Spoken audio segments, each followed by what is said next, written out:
Olá, começa agora mais uma edição do Notícia no seu Tempo, um podcast do Estadão para você iniciar o dia bem informado com um resumo do jornal logo nas primeiras horas da manhã. Entre as notícias de hoje, bancos elevam reservas em 23% para se prevenir contra calotes. Presidente do TSE diz a diplomatas que país é referência mundial em eleições. E petróleo volta a $90 com ameaça dos Estados Unidos à Oman. Eu sou Alessandra Romano e esses são alguns dos destaques desta terça-feira, 18 de agosto de 2026. Estadão apresenta Notícia no seu Tempo.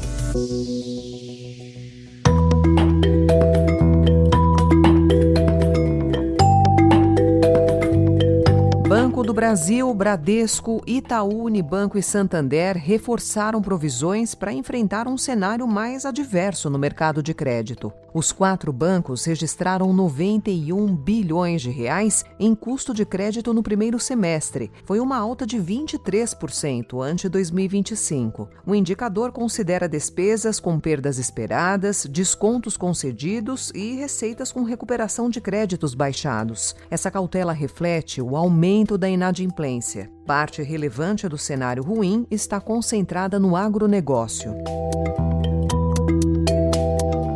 Embora o Banco Central tenha iniciado o ciclo de corte de juros, a Selic permanece em nível restritivo, o que pressiona o endividamento e compromete a renda das famílias. Os efeitos inflacionários da guerra no Oriente Médio e o desequilíbrio das contas públicas limitam o ritmo do alívio monetário.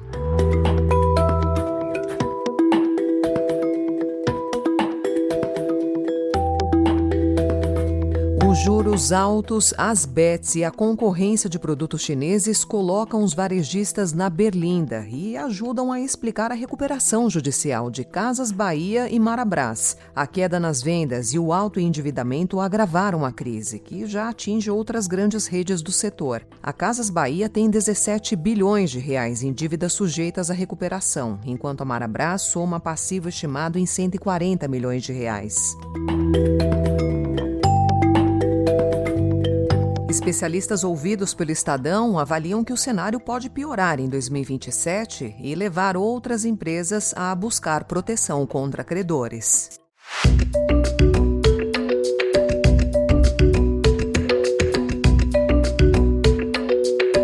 Ontem, o presidente americano Donald Trump ameaçou bombardear Omã, caso o país interfira nas negociações entre Estados Unidos e Irã para encerrar a guerra. A escalada das tensões no Oriente Médio fez o petróleo subir mais 2,5%, levando o Brent novamente ao patamar de $90 por barril. O Irã ameaça intensificar as tensões, enquanto os Estados Unidos exigem passagem livre no Estreito de Hormuz e as negociações de paz seguem paradas. Tem petróleo, tem descoberta, a gente ainda não sabe quanto. Nós vamos continuar investindo, vamos continuar explorando e o futuro vai dizer quanto o Amapá pode nos oferecer, mas nós aqui, desse macacão cor de abóbora, estamos extremamente otimistas com o que a gente está encontrando por aqui. A presidente da Petrobras, Magda Chambriard, afirmou estar extremamente otimista com a descoberta de petróleo na foz do Amazonas, mas disse que ainda não é possível estimar o tamanho da reserva. Magda defende novos poços para repor reservas antes do pico de produção do pré-sal. Vocês sabem que hoje em dia nós produzimos 80% do petróleo do Brasil do pré-sal. Esse pré-sal vai ter um pico de produção mais ou menos em torno de 2034, 2035. E a partir daí nós precisamos repor reservas para que a gente não perca a posição de um dos 10 maiores produtores de petróleo do planeta. A exploração da margem equatorial é alvo de disputa ambiental, mas a Petrobras afirma adotar medidas de segurança e proteção da fauna na região. O Brasil tornou-se, ao longo das últimas décadas, uma referência mundial na realização de eleições. A vanguarda entre as democracias representativas contemporâneas. é resultado da contínua e paulatina construção de um processo eleitoral eficiente, ancorado em normativos modernos e em sistemas tecnológicos capazes de garantir a transparência, a segurança e a credibilidade das eleições. O presidente do TSE, Cássio Nunes Marques, reuniu cerca de 80 embaixadores, diplomatas e juízes para apresentar os mecanismos de segurança das urnas e defender a credibilidade das eleições. Ele também alertou para o uso de inteligência artificial em campanhas e para o risco de conteúdos falsos influenciarem os eleitores. Esse encontro acontece em meio a preocupações sobre interferência estrangeira e questionamentos recentes sobre o sistema eleitoral brasileiro.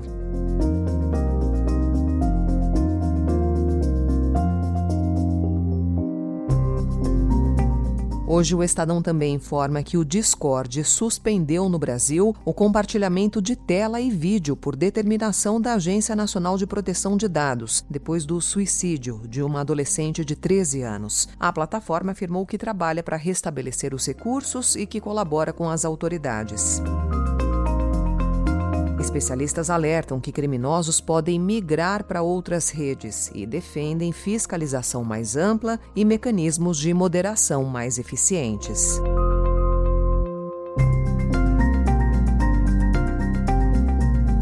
A Anvisa aprovou o primeiro medicamento genérico à base de semaglutida, usado no controle do diabetes tipo 2 e em doses maiores no tratamento da obesidade. O genérico será produzido pela EMS e vendido em canetas injetáveis de aplicação semanal. A chegada de versões genéricas e similares pode reduzir o preço, mas o custo ainda é apontado como um obstáculo para quem busca o tratamento. Notícia no seu tempo. A noite de São Paulo me ensinou tudo aquilo que dá para ser aprendido pela experiência, né? Me ensinou jogo de cintura, me ensinou a ler pessoas, me ensinou a me abrir para conhecer essas pessoas. Então a noite eu acho que é um lugar muito fértil, pode ter muito carinho, pode ter muita mágica mesmo. A artista Luísa Matsushita, ex-vocalista do Cansei de Ser Sexy, apresenta a exposição Tudo Que Sei, Eu Aprendi à Noite no Teatro Cultura Artística, em São Paulo. A mostra reúne pinturas inspiradas na vida noturna de São Paulo e marca a abertura do teatro para a visitação durante o dia. As obras dialogam com a arquitetura do prédio, projetado por Rino Leve, com cores, cortinas e instalações suspensas. A mostra é gratuita e pode ser visitada até o dia 29 de setembro.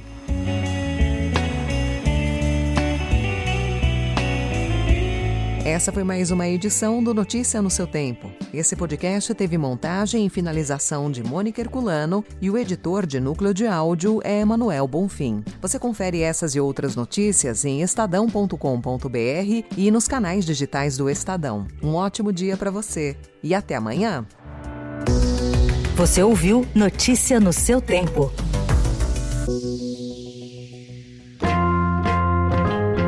Estadão apresenta o vodcast No Ritmo da Vida, com Antônio Penteado Mendonça. Uma série que trata de diferentes aspectos do cotidiano, com temas que buscam melhorar a qualidade de vida e as expectativas das pessoas, entrevistando convidados renomados para tratar dos mais variados assuntos do dia a dia.